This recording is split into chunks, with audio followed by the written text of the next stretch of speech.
It's David Gerber, and this is a 7th step in deepening your emotional connection with yourself, and that is the step of reflection.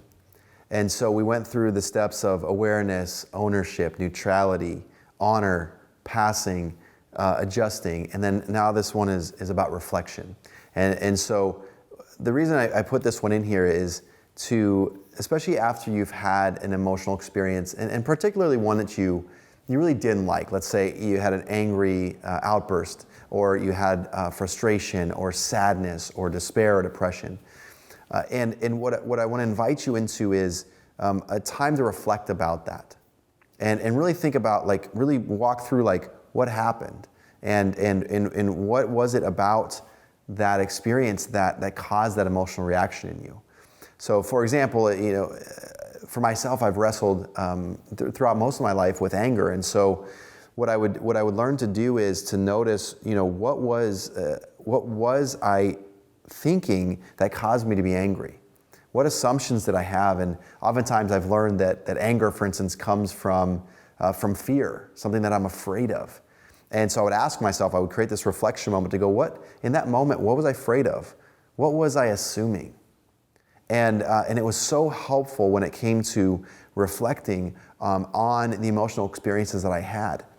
And I think this adds to the level of honor, because it allows me to go through the whole process of awareness to ownership, to neutrality, to honor, to passing, to adjusting, to just really looking back at it and realize I'm a human being.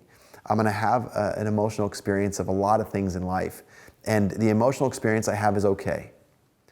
But as I mentioned in the first video, it's that your feelings are real and your emotions are real, but they don't necessarily reflect reality.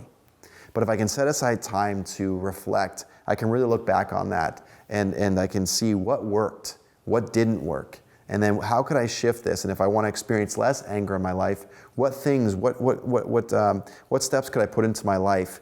What things could I do, such as for me, for example, with regard to anger, it's if I take more time and be mindful, and slow down more often, and then I notice that I experience less anger.